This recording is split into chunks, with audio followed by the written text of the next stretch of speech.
All right, so one of the issues that has come up a lot, especially this legislative session, is Medicaid share of cost or spend down or the medically needy program. All names for the same thing. So if anyone mentions that, any of those three things, it's all the same thing. A couple years ago, we sort of all realized that none of us understood this program, and Becky was so kind enough to whiteboard it out, so we thought we would whiteboard it out again. And then we've also gotten questions from assisters about this too. So just run through the basics. There's a brochure that we put together a couple of years ago that goes through all of this content and also has some good examples of like how these calculations are done and things like that. So I'll just run through it and then we can do questions and yeah. So just as a basic kind of context, Medicaid eligibility is sort of as follows. So you have to have both categorical eligibility, so you have to be a child, a low-income parent, a person with disability, a senior or over 65, and then or a pregnant woman. So you have to be in one of those categories to be eligible. And then you also have to meet the income guidelines. So for each category, the federal poverty level cutoff for eligibility is different. So kids are the highest level at 213, or like, these are family of three numbers, but kids are the highest at 213, and then parents are at 57. So depending on which of these categories you fit in, your income, how much income you can make and still be eligible is different. So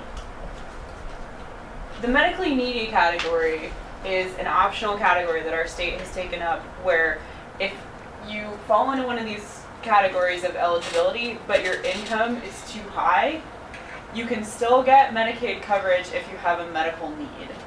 So if I am a child and I'm in a family that makes over $35.06 a month and I have a medical need, I can get a type of Medicaid coverage even though I'm over that income threshold. So you have to have a medical need though. So just because you're over doesn't mean that you can get in. So what this kind of works in process is that you apply for Medicaid like normal. You get a determination from Health and Human Services that you're over income. And usually you get this notice that says like share of cost exceeds need, which doesn't really make a lot of sense, but that basically means you have, like, you're over income. Unless that you've proven up that you have a medical need, in which case you can get into this spend down or share of cost category. So that's probably all a little confusing, but it will become more clear as we kind of talk through it. But so if you are in this share of cost or spend down category, the reason why it's called that is that you can get Medicaid eligibility, but you have to spend down on a monthly basis your income to what's called the medically needy income level before Medicaid kicks in to cover your costs. So it's sort of like having a deductible every month that is catered to your income. So this is how I draw it to make sense. So this is like if your income is here and it's over that threshold, you have to spend down every month to the medically needy income level, which is $392. That never changes. It doesn't depend on what category you are. It's always $392. And I'm getting some glares because it doesn't make sense. This is a leftover relic of like the TANF and ADC connection back pre-1996. So TANF and ADC, or TANF and Medicaid used to be connected, and then they were split, and now some Medicaid eligibility pieces are still based on the like TANF eligibility levels pre-1996, so they're like frozen in time. Mm-hmm. So this 392 number is frozen in time. So figuring out what your share of cost is depends on your income minus 392. That's like your monthly deductible. So, does that kind of make sense? Okay, so we'll do an example. So, if you, I think there's an example in your little booklet, but so if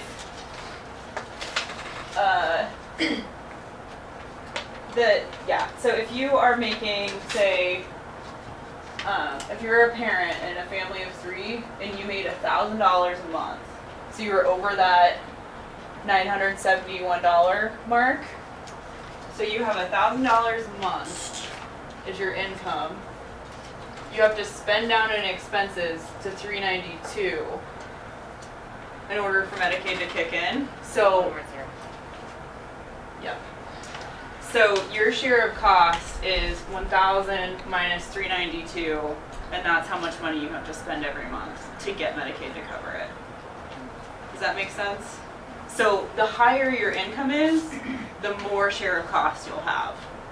So theoretically, anyone could have a share of cost if they fit into one of these categories and they had a medical need. So like you as a parent could have a share of cost if you had a medical need, but you would have to spend all the way down to $392 a month. And that might be worth it to me if, depending on how expensive the medical Right. services that I need. Yeah, go ahead. What is a medical need? Okay, so that's a good question. Thank you. It's actually not explained in the regulations what a medical need is. So this program is really beneficial for people who have ongoing treatments or like high durable medical equipment costs or things like that. So if someone is getting chemotherapy or routine hospitalizations like every month, then they would easily be able to spend down that amount of money and get eligibility.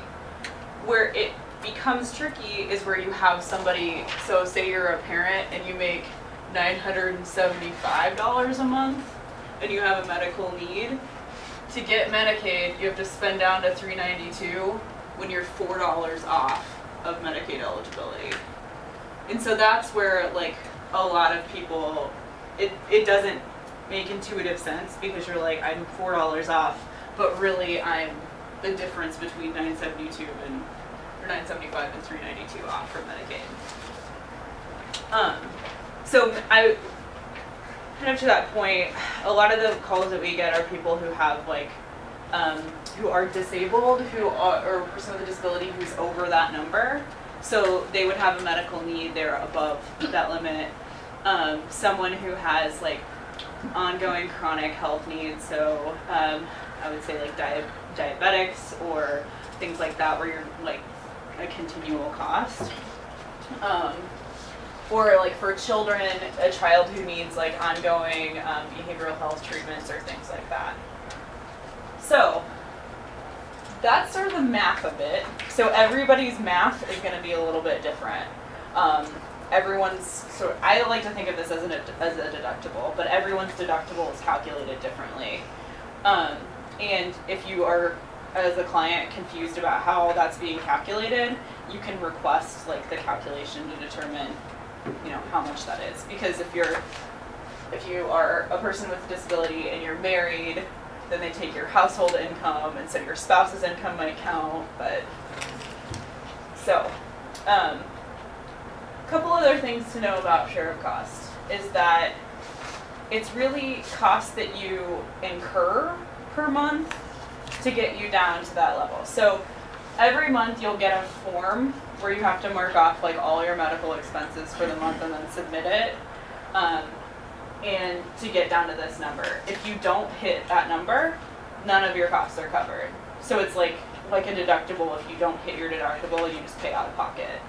And so people have to be kind of like very strategic about health expenses. So if they're like, oh, I know this month I need this big thing, but next month I only need this other little thing, like, can I wait till next month to get the big thing so I can combine all my costs and get everything covered? And there's some examples of that, like how to think that through in that handout. But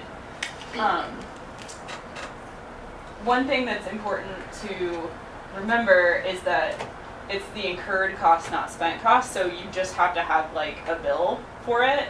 You don't actually have to like show that you've paid it out. So if someone has a share of costs, like in this situation, and they incur $1,200 in costs, like they don't have to pay that whole $1,200 before they could get Medicaid to pick up. Also, there are things that you can bill as part of your share of cost that Medicaid doesn't traditionally cover. So you can bill like transportation to and from doctor's appointments. If you're providing your own transportation, you can like kind of bill that mileage. Or you can buy a bunch of insurance plans you don't need, which is generally how people do it, is they buy like high deductible or like cancer plans or things like that that are a monthly recurring cost. And normally Medicaid obviously wouldn't cover that as a service. So, yes, Rachel. Okay, so you said like as long as you can show that that was a cost, you don't necessarily have to pay it? Well, Like, if it's something that Medicaid would then pick up, but if you, is that, and then, Right. so if you were buying something to spend down that Medicaid wouldn't cover, you would actually be paying for it, right? so that's why there's actually a note about that in your handout. So, so things that, it's up in the top corner. It says, while expenses not covered by Medicaid can count towards the spend down, they're not covered by Medicaid even if you get that. So you should submit your non-Medicaid expenses first so that like once you hit that number, everything is paid for. So like if I submit, I have like a $40 charge for a monthly cancer plan and I have a bunch of other charges. Whatever I submit after I hit 392 is picked up. So don't submit all the stuff before you hit 392 that you would actually get reimbursed for or get covered, and then submit a bunch of stuff after 392 that Medicaid doesn't cover. Does that make sense? So they don't cover it like retroactively though? No. Okay.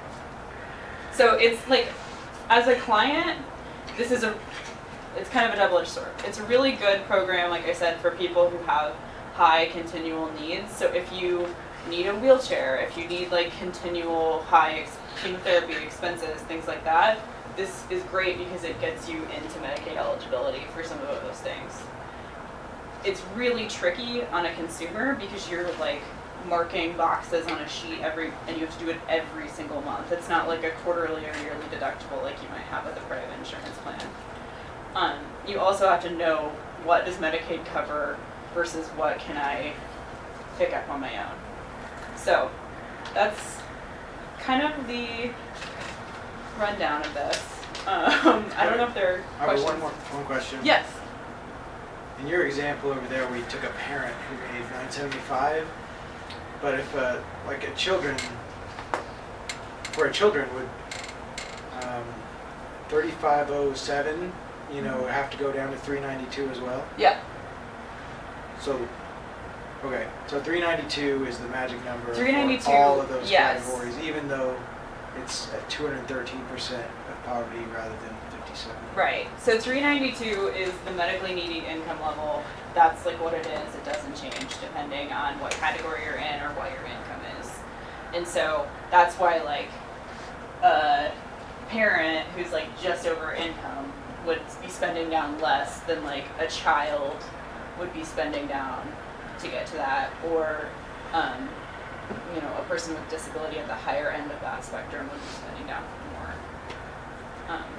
So I see a lot of I kind of missed some of the examples of like non-Medicaid expenses that you. So there are things that Medicaid might not cover that you could put as an incurred cost. So there might be limits on like what sorts of like durable medical equipment or things like that you could buy, or like if I know there are caps on like dental services or glasses or things like that. You could count some of those things as costs incurred, even though if you were just on regular Medicaid, they wouldn't cover those costs.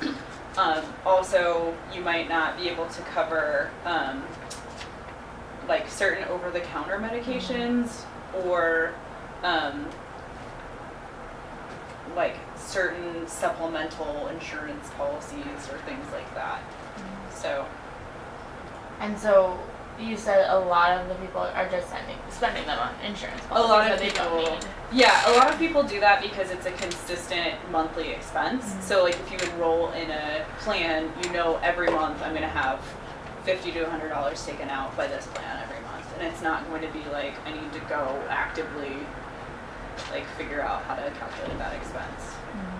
So yes. So if we excluded Medicaid, would it eliminate this situation for the people up to like 138% Yes. of poverty, because then they would just have Medicaid regardless of this other stuff? Yes. Okay. Yeah, there are a couple different like state options that could get rid of some of the complication with this. So expanding Medicaid coverage for like it would be parents up to between 57 and 133 there would not be all of those parents who would be spending down. You would also have some folks with disabilities between 150 and 250 or 100 and 250 that currently have a spend down if they're like just over. And I guess I should just step back. The 100 to 250, the reason why that's a range is it's based on like certain characteristics or there's like subcategories of that disability category, and so some people can make a higher income than others. And then also seniors would be benefited by that as well.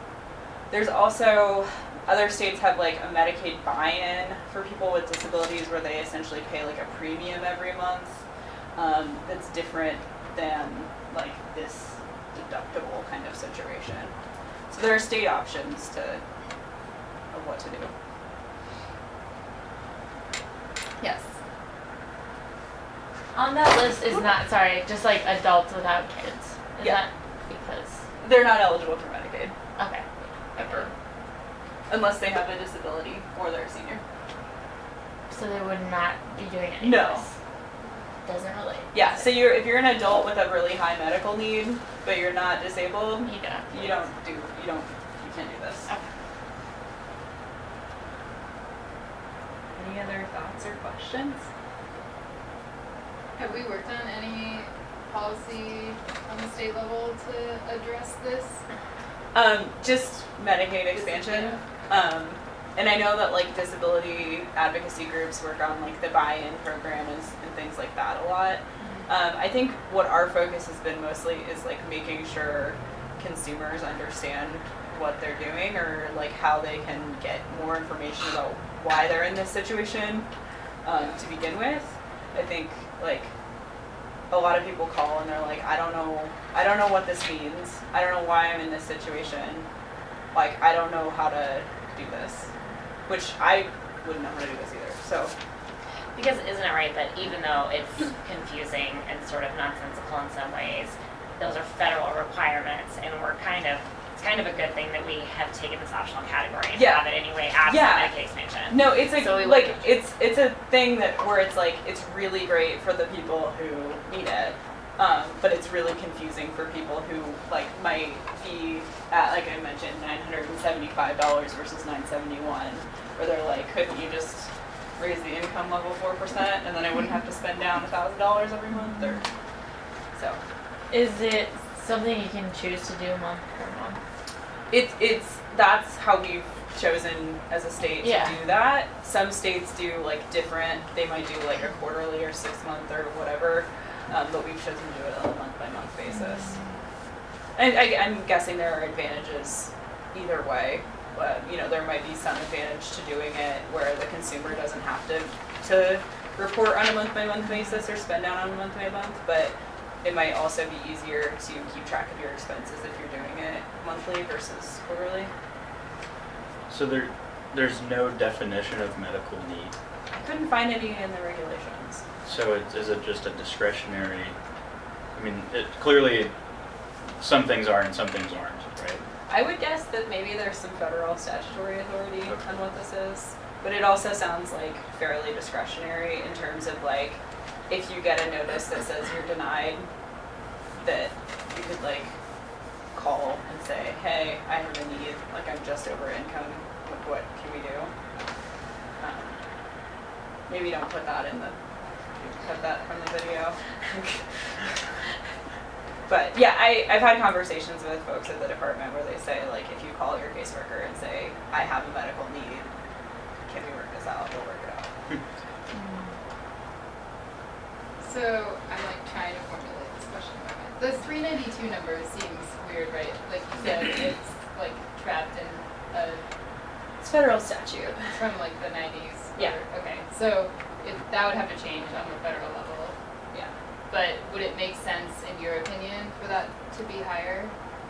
Well, I Or think like, it's one of those things from the connection between Medicaid and TANF that, like, it's frozen in time in a statute. Sarah's looking at me because she knows what I'm talking about, where, like, we're using these 1996 standards where income standards have gone up. Obviously, Right. you can make a lot more money now and be eligible versus this number would be a lot lower in 1996. So in some respects, it's, yeah.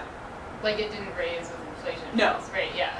So that seems like that would help a little bit in this, like having to spend so much down if you could raise that. Yeah. Yeah. Do you have action steps for us?